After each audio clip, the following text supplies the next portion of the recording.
Hey mama, welcome back. Or if you're new here, I'm so glad you found this video. If you're in your third trimester right now, I want you to take a deep breath because you're probably experiencing something that almost every pregnant woman goes through at some point. And that's the confusing, sometimes anxious, sometimes exciting moment when your belly tightens up and you think, is this it? Is this really it? Am I in labor? And then it stops, and you wonder if you just imagined the whole thing. You didn't. And you're completely normal. Today, we are doing a deep, thorough, and honest conversation about false labor versus true labor. What it is, what it feels like, why your body does it, how to tell the difference, and most importantly, how to stop feeling scared or embarrassed when you're not sure. Because I want you to know something right now. There is no such thing as a silly phone call to your midwife. There is no such thing as going to triage for nothing. You are growing a human being. Your instincts matter. So, grab your water bottle, get comfortable, and let's talk about this together. Section 1. What is false labor? Let's start at the very beginning, because the term false labor itself can feel a little misleading, even a little dismissive.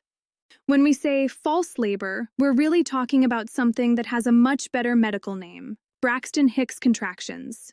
These were first described by a British doctor named John Braxton Hicks back in 1872. He noticed that pregnant women were having uterine contractions long before they were actually in labor, and that these contractions weren't causing the cervix to open or change. So, what's actually happening in your body? Your uterus is a muscle. It's actually the strongest muscle in the human body, pound for pound. And just like any muscle that's preparing for a big event, like a marathon, it needs to practice. Braxton Hicks contractions are your uterus traxes rehearsing. They help tone the uterine muscle, and some researchers believe they may help improve blood flow to the placenta as well. They can start as early as Quarson-Suburi, 6 weeks pregnant.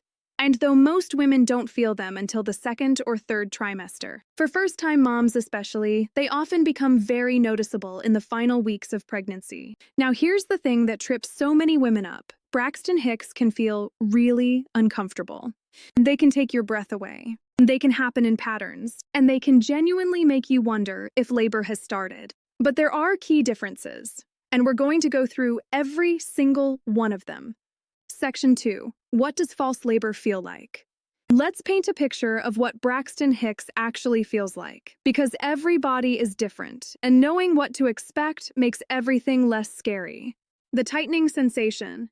The most classic sign is a sudden tightening or hardening of your entire belly. If you place your hand on your abdomen, it will feel rock hard, almost like a basketball. This is your uterine muscle contracting. It usually starts at the top of the uterus and spreads downward, or sometimes you feel it all over at once. The feeling itself.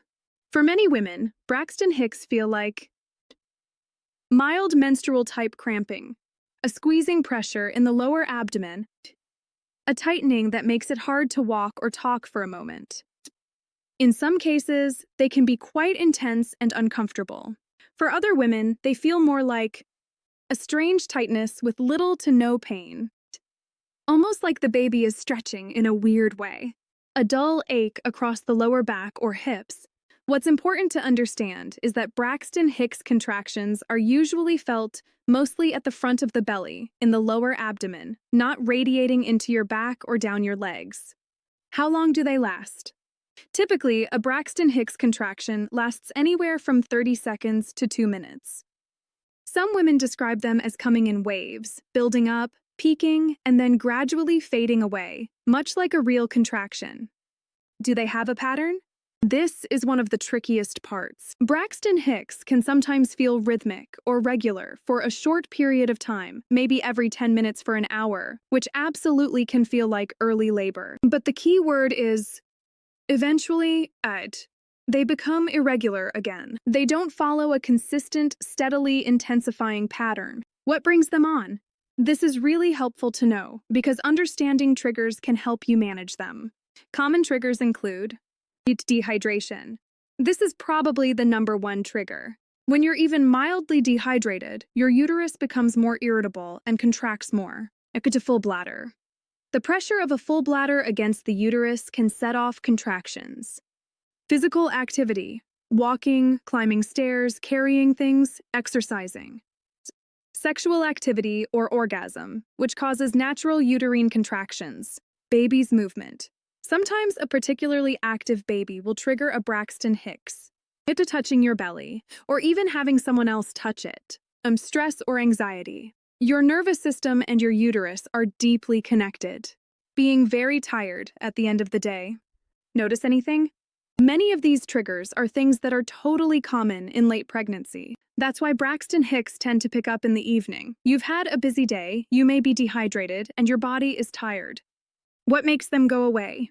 Here's your reassuring checklist when you feel contractions and aren't sure what's happening. 1. Trums. Drink a big glass of water. Seriously, 2 to 3 large glasses. Do. Change positions. If you've been sitting, stand up and walk around. If you've been active, lie down on your left side. 3. Rest. Take a warm bath or shower, not hot. Put your feet up, relax. 4. Empty your bladder. Go to the bathroom even if you don't feel a strong urge. If contractions are Braxton Hicks, they will typically slow down or stop within 30 to 60 minutes of doing these things. This simple test is something many midwives and OBs recommend. Section 3. What is true labor? Okay, so now let's talk about the real thing. True labor. True labor means your body has begun the process of cervical change. Your cervix is softening, shortening, what's called effacement, and beginning to open, dilation. These are the contractions that, over time, will bring your baby into the world. And here's the beautiful thing about true labor. Even though it can be intense and demanding, your body has been preparing for this for months. You are more ready for this than you know. So what does true labor feel like? The location of pain is different. True labor contractions typically begin in the lower back and radiate around to the front of the abdomen, or they begin in the front and radiate to the back. Many women describe it as a deep internal wave that moves through the entire pelvis and lower body. Unlike Braxton Hicks, which are mostly felt at the front, true labor tends to involve the whole lower body. Back, hips, thighs sometimes, even a pressure that goes down through the legs. The pattern is the key. True labor follows what's called the pafari intiar. Wanos perpert one rule, dichiar, or sometimes 411 or 311, depending on your provider's guidance. Here's what that means. Contractions are 5 minutes apart, or less. Each contraction lasts at least 1 minute. This pattern has been going on for at least 1 hour. What matters most is the progressions. True labor contractions. Get closer together over time. Get longer over time. Get stronger and more intense over time. Think of it like waves at the ocean building toward high tide. Each wave a little bigger, a little more powerful, a little closer to shore. They don't go away when you rest. This is probably the single most important difference. True labor contractions continue and intensify, regardless of what you do. Drinking water, lying down, taking a bath, none of these stop true labor. In fact, for some women, a warm bath can actually help labor progress more comfortably. Braxton Hicks respond to position changes and rest. True labor does not. Other signs that labor is near or beginning. Let's talk about a few other signs your body may give you in the hours or days before or around the onset of true labor.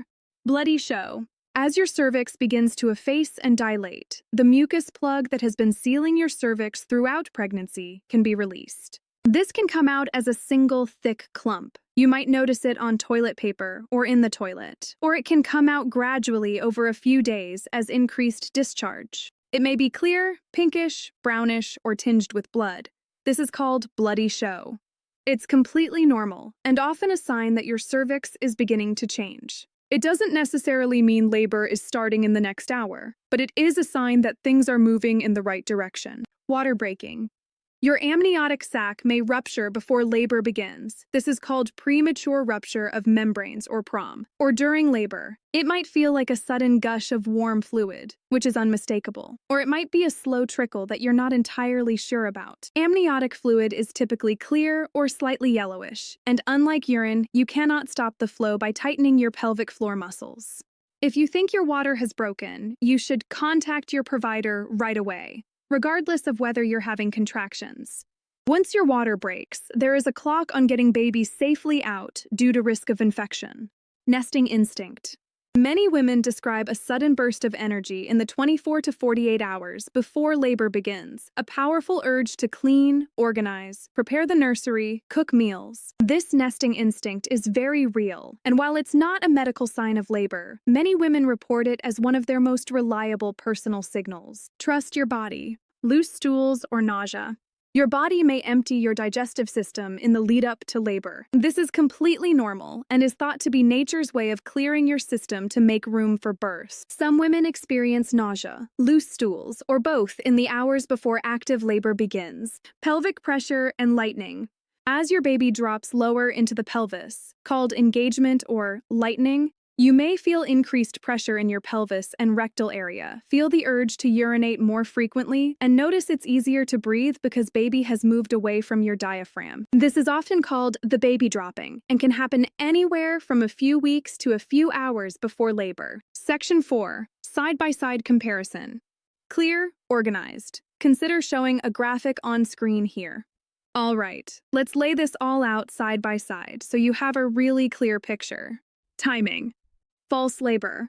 Irregular, no consistent pattern. May seem regular briefly, then become sporadic. True labor. Becomes regularly spaced and progressively closer together. Follows the 5-1-1 or 4-1-1 pattern. Intensity. False labor. Stays about the same strength.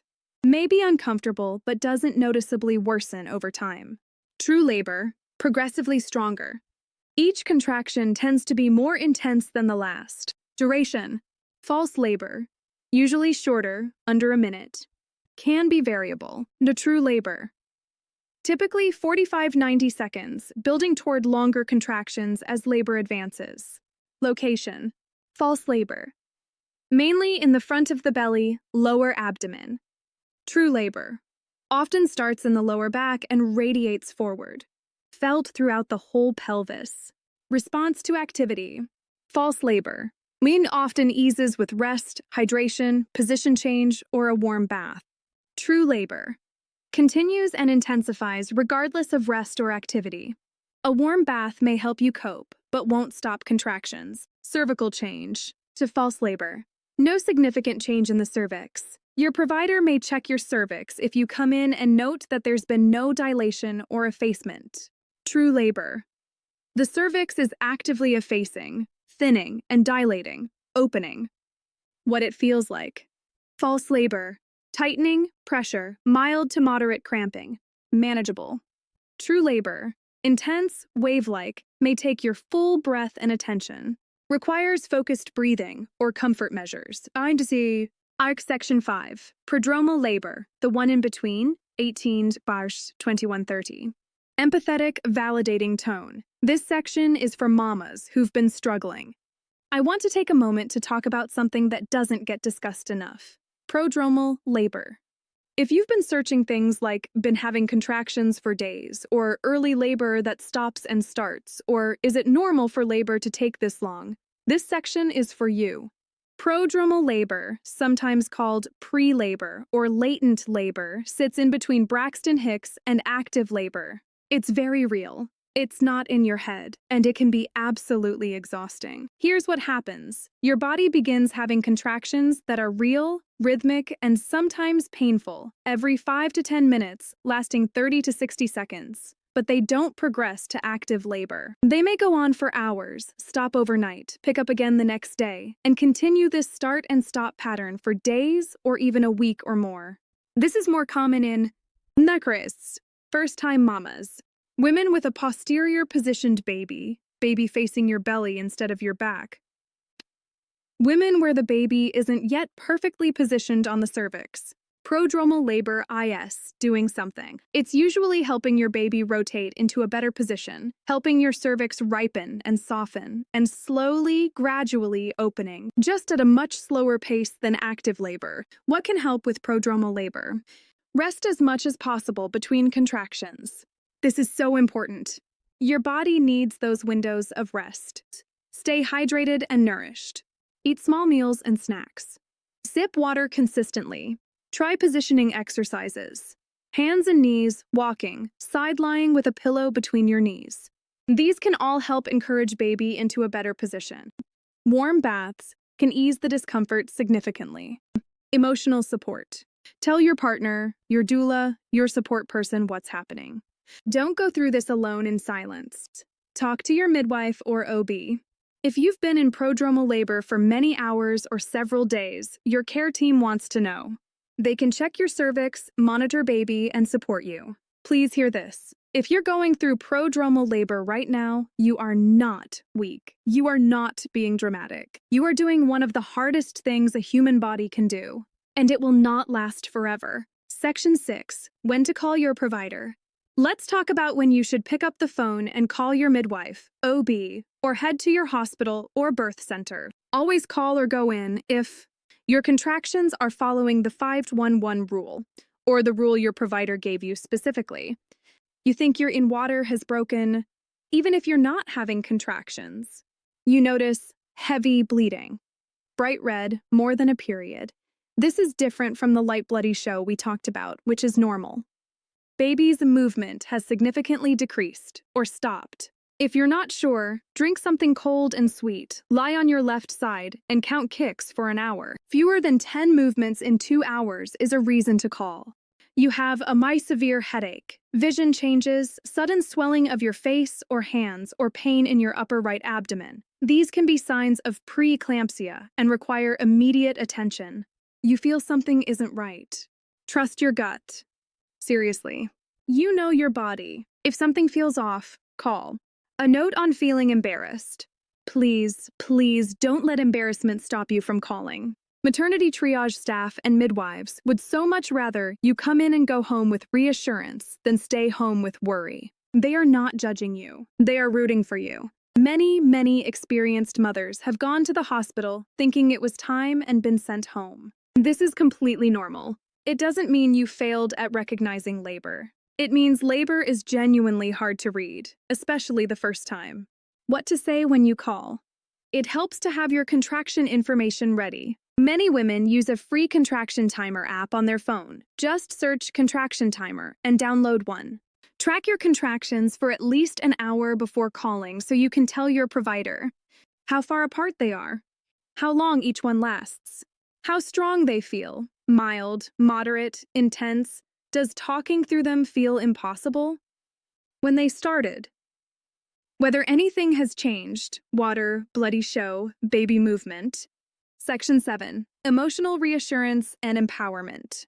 Slow down. Warm, soft, personal. Speak from the heart.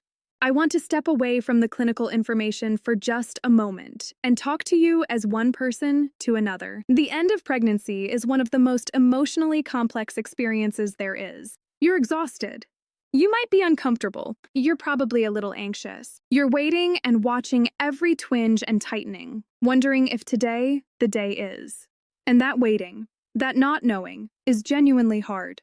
It's okay to feel uncertain. It's okay to feel scared. It's okay to call your provider 3 times and still feel unsure. That doesn't make you a bad mom or a nervous wreck. It makes you someone who cares deeply. Here's what I want you to hold on to. Your body knows what it's doing. Even when it feels confusing to you, even when you can't tell if it's real or not, your body has been building toward this moment for 9 months. Every contraction, Braxton Hicks or otherwise, is part of that preparation. You do not have to figure this out alone. You have a care team. You have this community. You have your support person. Use them all. There's no prize for waiting too long at home. Please don't be a hero. If you're unsure, call. If you're worried, go in. Peace of mind has real value. And when true labor does begin, and it will, you will find a strength in yourself that you didn't know was there. Women have been doing this since the beginning of human existence. Your body was quite literally designed for this moment. You've got this, mama. I mean that.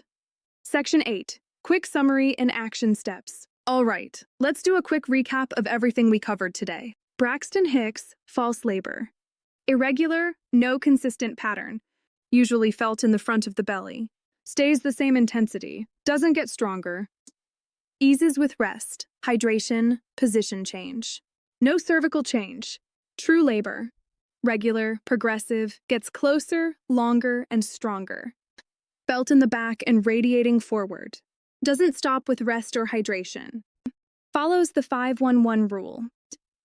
Causes cervical change. Prodromal labor. Is real, can last days, and is your body doing important preparatory work. Call your provider or go in if contractions are 5 minutes apart for an hour, your water breaks, you see heavy bleeding, baby isn't moving, or something just doesn't feel right. Your action steps. 1. Download a free contraction timing app right now, before you need it. Do. Write down or save to your phone the specific instructions your care provider has given you for when to call or come in. 3. Make sure your partner or support person knows the plan too. 4. Pack your hospital bag if you haven't yet. Peace of mind is everything in those final weeks. 5. Trust yourself.